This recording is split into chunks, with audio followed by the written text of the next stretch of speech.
those things at which thou wishest to arrive by a circuitous road, thou canst have now, if thou dost not refuse them to thyself. And this means, if thou wilt take no notice of all the past, and trust the future to providence, and direct the present only conformably to piety and justice. Conformably to piety, that thou mayest be content with the lot which is assigned to thee, for nature has assigned it for thee, and thee for it. Conformably to justice, that thou mayest always speak the truth freely and without disguise, and do the things which are agreeable to law and according to the worth of each. And let neither another man's wickedness hinder thee, nor opinion, nor voice, nor yet the sensations of the poor flesh which has grown about thee, for the passive part will look to this. If then, whatever the time may be when thou shalt be near to thy departure, neglecting everything else, thou shalt respect only thy ruling faculty and the divinity within thee. And if thou shalt be afraid, not because thou must sometimes cease to live, but if thou shalt fear never to have begun to live according to nature, then thou wilt be a man worthy of the universe which has produced thee, and thou wilt cease to be a stranger in thy native land, and to wonder at things which happen daily as if they were something unexpected, and to be dependent on this or that.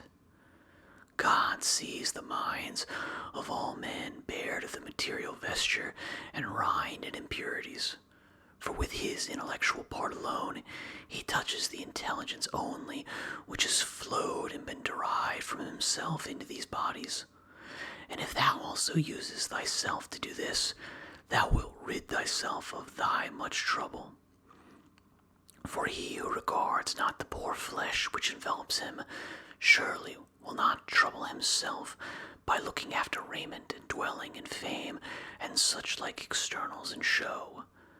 The things are three of which thou art composed: a little body, a little breath, intelligence. Of these, the first two are thine, so far as it is thy duty to take care of them, but the third alone is properly thine. Therefore, if thou shalt separate from thyself, that is, from thy understanding, whatever others do or say, and whatever thou hast done or said thyself, and whatever future things trouble thee because they may happen, and whatever in the body which envelops thee, or in the breath which is by nature associated with the body, is attached to thee independent of thy will, and whatever the external circumfluent vortex whirls round, so that the intellectual power exempt from the things of fate can live pure and free by itself, doing what is just and accepting what happens and saying the truth. If thou wilt separate, I say, from this ruling faculty the things which are attached to it by the impressions of sense, and the things of time to come and of time that is past, and wilt make thyself like Empedocles' sphere, all round, and in its joyous rest reposing. And if thou shalt strive to live only what is really thy life, that is, the present, then thou wilt be able to pass that portion of life which remains for thee up to the time of thy death, free from perturbations, nobly, and obedient to thy own daemon. I have often wondered how it is that every man loves himself more than all the rest of men, but yet sets less value on his own opinion of himself than on the opinion of others.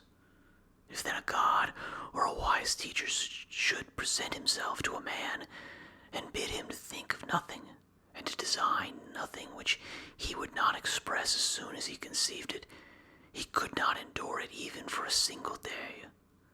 So much more respect have we to what our neighbors shall think of us than to what we shall think of ourselves.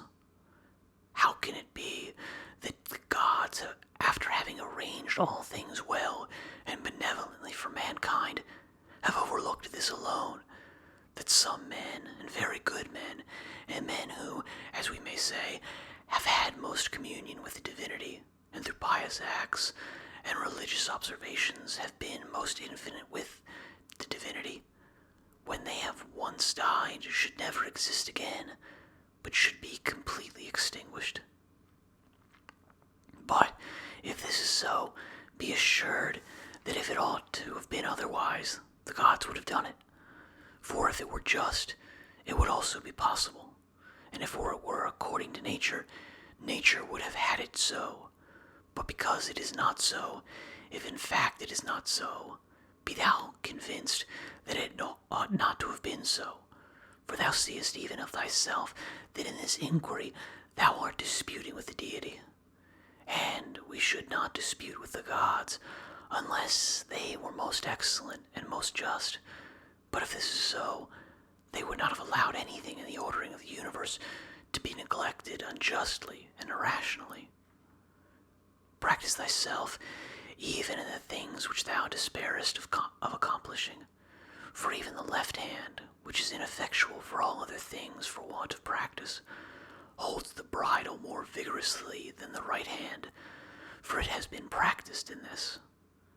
Consider in what condition, both in body and soul, should be when he is overtaken by death, and consider the shortness of life, the boundless abyss of time past and future, the feebleness of all matter.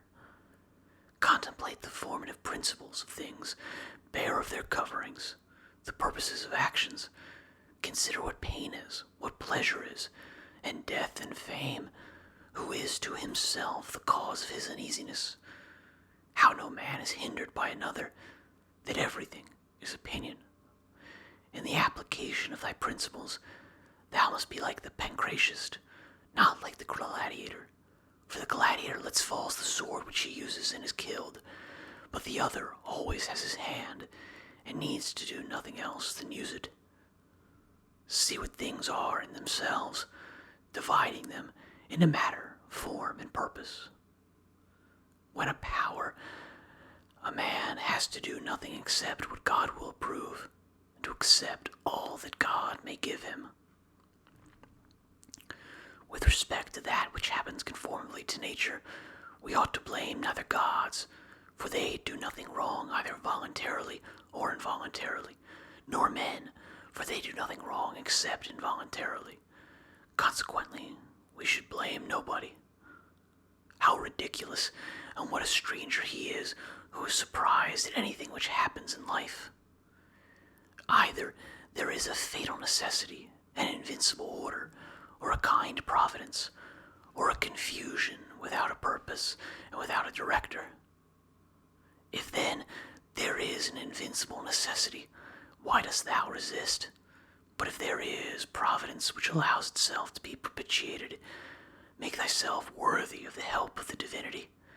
But if there is a confusion without governor, be content that in such a tempest thou hast in thyself a certain ruling intelligence. And even if the tempest carry thee away, let it carry away the poor flesh, the poor breath, everything else, for the intelligence at least it will not carry away. Does the light of the lamp shine without losing its splendor until it is extinguished? And shall the truth which is in thee in justice and temperance be extinguished before thy death? When a man has presented the appearance of having done wrong, say, how then do I know if this is a wrongful act? And even if he has done wrong, how do I know that he has not condemned himself? And so, this is like tearing his own face.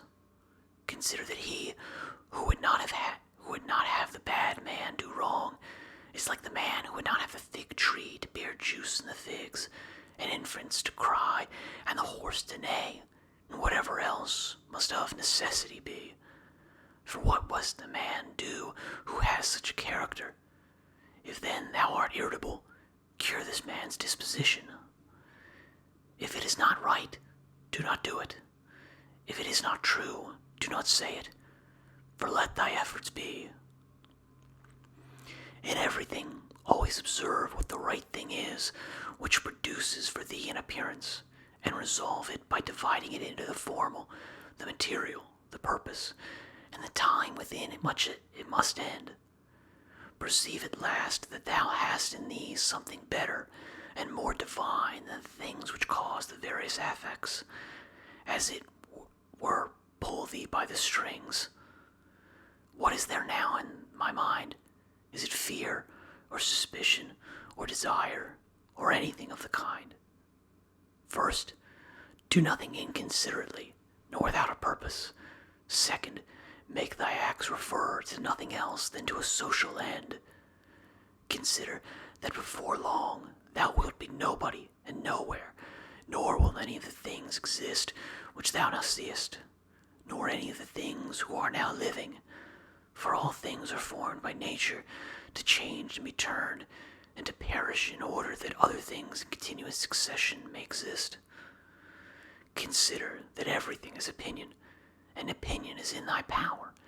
Take away then, when thou choosest thy opinion, and like a mariner who has doubled the promontory, thou wilt find calm, everything stable, and a waveless bay. Any one activity, whatever it may be, when it has ceased at its proper time, suffers no evil because it has ceased, nor he who has done this act does he suffer any evil for this reason that the act has ceased. In like manner, then the whole which shall consist of all the acts, which is our life, if it cease at its proper time, suffers no evil for this reason that it has ceased, nor he who has terminated this series at the proper time has he been dealt ill. But the proper time and the limit nature fixes.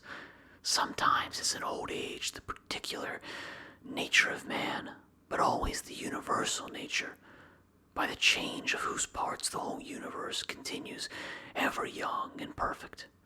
And everything which is useful to the universal is always good and in season.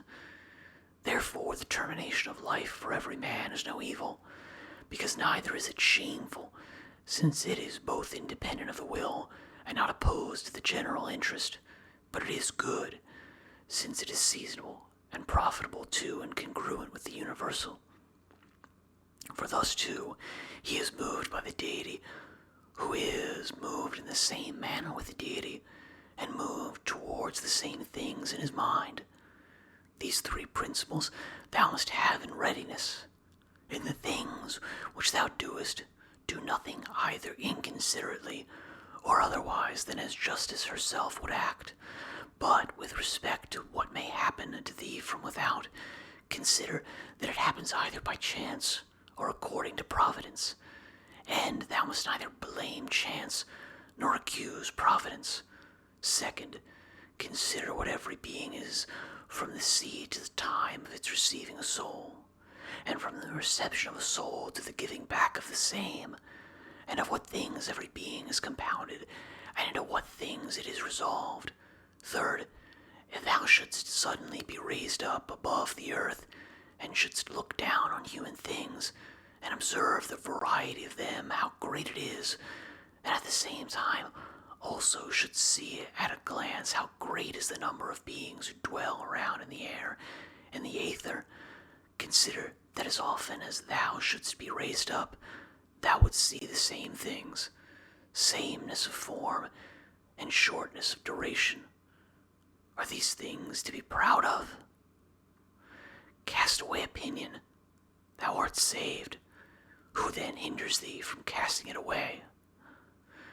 When thou art troubled about anything, thou hast forgotten this, that all things happen according to the universal nature, and forgotten this, that a man's wrongful act is nothing to thee.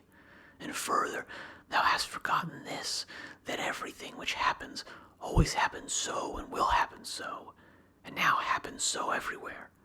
Forgotten this too, how close is the kinship between a man and the whole human race, for it is a community, not of a little blood or seed, but of intelligence. And thou hast forgotten this too, that every man's intelligence is a god, and is an efflux of the deity, and forgotten this, that nothing is a man's own, but that his child and his body and his very soul came from the deity. Forgotten this, that everything is opinion, and lastly, thou hast forgotten that every man lives the present time only, and loses only this. Constantly bring to thy recollection those who have complained greatly about anything, those who have been most conspicuous by the greatest fame or misfortunes, or enmities, or fortunes of any kind. They think, where are they all now?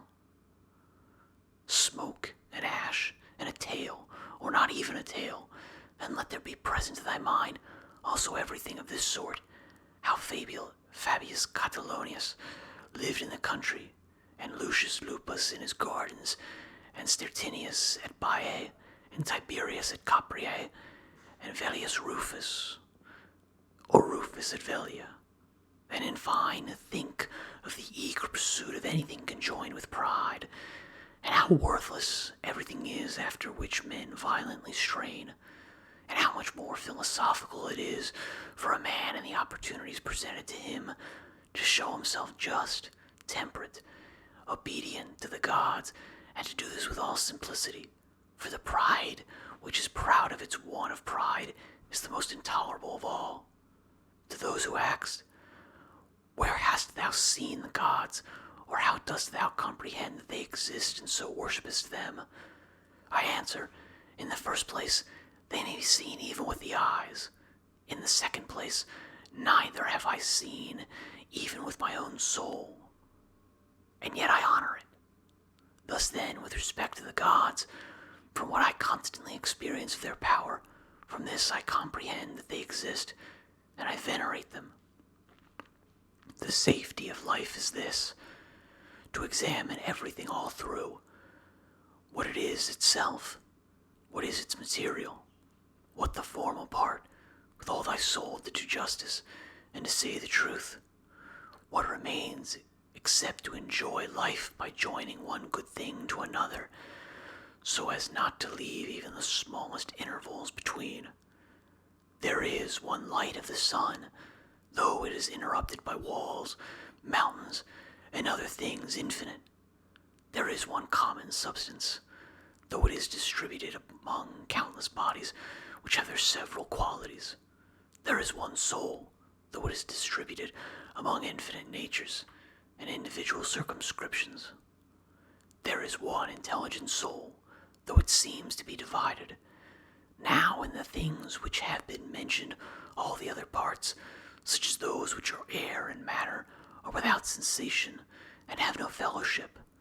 Yet even these parts the intelligent principle holds together, and the gravitation towards the same. But intellect, in a peculiar manner, tends to that which is of the same kin, and combines with it, and the feeling for communion is not interrupted. What dost thou wish? To continue to exist? Well, dost thou wish to have sensation, movement, growth, and then again to cease to grow, to use thy speech, to think? What is there of all these things which seems to thee worth desiring? But if it is easy to set little value on all these things, turn to that which remains, which is to follow reason and God.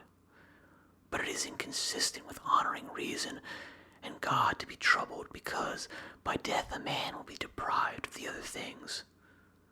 How small a part of the boundless and unfathomable time is assigned to every man, for it is very soon swallowed up in the eternal, and how small a part of the whole substance, and how small a part of the universal soul, and on what a small clod of the whole earth thou creepest. Reflecting on all this, consider nothing to be great, except to act as thy nature leads thee, and to endure that which the common nature brings. How does the ruling faculty make use of itself? For all lies in this. But everything else, whether it is in thy power of will or not, is only lifeless ashes and smoke. This reflection is most adapted to move us to contempt of death, that even those who think pleasure to be a good and pain an evil still have despised it. The man to whom that only is good which comes in due season, and to whom it is the same thing whether he has done more or fewer acts conformable to right reason, and to whom it makes no difference whether he contemplates the world for a longer or a shorter time, for this man neither is death a terrible thing. Man now hast been a citizen in this great state of the world, what difference does it make to thee whether for 5 years or 3? For that which is conformable to the laws is just for all. Where is the hardship then, if no tyrant nor yet an unjust judge sends thee away from the state, but nature who brought thee into it? The same as if a praetor who has employed by an actor dismisses him from the stage. But I have not finished the 5 acts, but only 3 of them. Thou sayest well, but in life the 3 acts are the whole drama. For what shall be a complete drama is determined by him who was once the cause of its composition, and now of its dissolution. But thou art the cause of neither. Depart then satisfied, for he also who releases thee is satisfied.